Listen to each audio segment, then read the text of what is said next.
on est peu informé et pourtant qu'on vit toutes les futures, enfin les jeunes mamans quand on vient d'avoir son bébé et même après. C'est quoi déjà le postpartum? Le postpartum, c'est la période qui suit la délivrance du placenta. Dès lors où le placenta est sorti, on peut parler du début du postpartum. Et ça peut durer longtemps, ça peut durer 3 ans, voire même un peu plus, mais ça peut aller jusqu'à 3 ans et plus. Voilà. Il faut savoir que le corps, l'esprit a besoin de temps pour assimiler le fait qu'on est passé de femme à maman et de homme à aussi père. Voilà. Il faut aussi savoir que ça amène à pas mal de changements et de chamboulements autant psychologiques que physiques. Voilà, donc plusieurs étapes vont être vécues, vont plus ou moins, enfin certaines étapes ne seront pas vécues, d'autres un peu plus intensément que d'autres, enfin voilà. Il y a plusieurs étapes en tout cas qu'on peut voir et qui reviennent en tout cas régulièrement. C'est cette fameuse perte de confiance en soi. On n'a plus forcément le corps qu'on avait avant la grossesse. On n'a pas forcément l'impression de bien faire parfois, alors qu'on est bien les personnes qui connaissent le plus son bébé. Et puis aussi, il y a cette fameuse fatigue, quand on ne peut pas dormir les premiers mois, voire les premières années, ou alors qu'on dort moins bien, qu'on est réveillé, forcément, voilà, on est fatigué. Puis au début aussi, le corps a besoin de récupérer, donc la fatigue est plus intense, évidemment.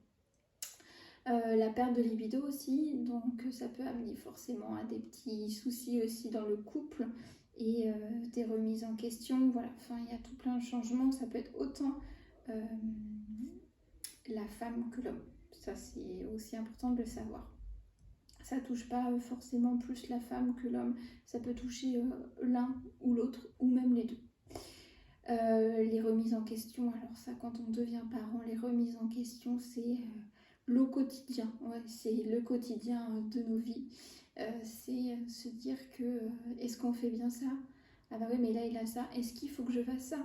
Là il est pas bien ou il est bien, je sais pas, enfin voilà, c'est du quotidien. Donc c'est fatigant aussi psychologiquement, c'est toujours de la remise en question, en tout cas régulière. Il y a aussi des douleurs au départ. On peut avoir, enfin on a souvent ces fameuses douleurs donc qui nous empêchent parfois de nous mobiliser.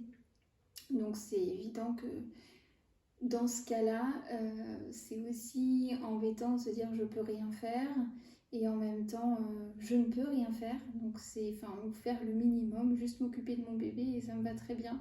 Je peux pas faire de douche parce que là je suis juste trop fatiguée et mon bébé me le permet pas non plus. Donc tout ça c'est aussi pas cool et quand on peut pas se mobiliser c'est aussi se dire juste je reste posée parce que là je ne peux pas. Et puis voilà, j'ai déjà un peu évoqué le baby clash, mais c'est quelque chose qu'on peut voir régulièrement, même si c'est à une échelle minime, mais ça peut être à une échelle beaucoup plus élevée. Le baby clash, c'est quelque chose en fait qui arrive dans le couple, c'est-à-dire qu'on ne se comprend plus, on se dispute souvent, voilà. Et ça c'est dans la période du postpartum, voire même un peu après. Donc c'est une période qu'on peut passer, qui passe, mais il faut se faire accompagner pour éviter justement d'en arriver à des séparations, voilà. Mais des fois il y a juste des petites choses des petites clés en fait pour s'aider, pour mieux se comprendre. Que se passe-t-il concrètement dans le corps et dans l'esprit durant cette phase de postpartum? Pourquoi est-ce qu'on vit tout ça?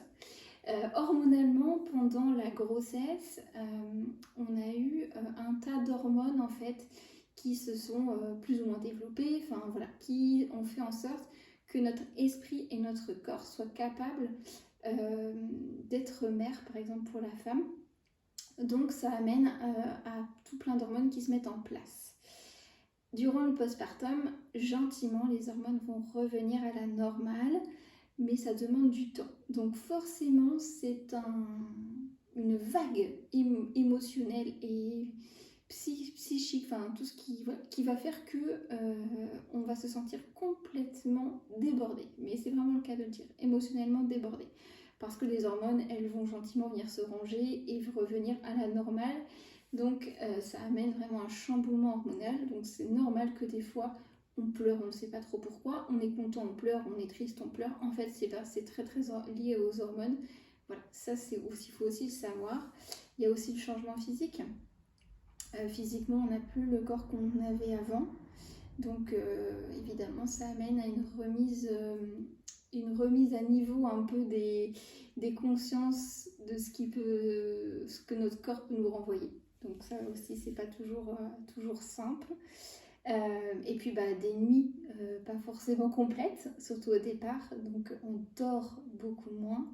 Donc qui dit dort moins dit fatigue, dit aussi agacement, dit irritabilité, enfin tout ça. Donc forcément c'est pas facile. Et récupérer et retrouver une forme et un corps qui nous correspond, quand la fatigue évidemment est là, autant dire que c'est complètement impossible.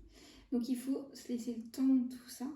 Donc c'est pour ça qu'il est extrêmement important d'être accompagné durant le postpartum, de pouvoir être écouté dans ce qu'on traverse, de pouvoir avoir des conseils, des informations, comprendre ce qui peut se passer concrètement et puis voilà, avoir vraiment quelqu'un pour nous écouter, pour prendre soin de soi, parce que du coup prendre soin de soi et juste se faire coucouner sur un petit temps, ça fait que du bien. Donc voilà, c'est pour ça que j'existe et que je suis là, pour vous accompagner également dans cette période-là qui est super importante. Voilà, j'espère vous avoir donné des petites informations et que cela vous aura plu. À très bientôt.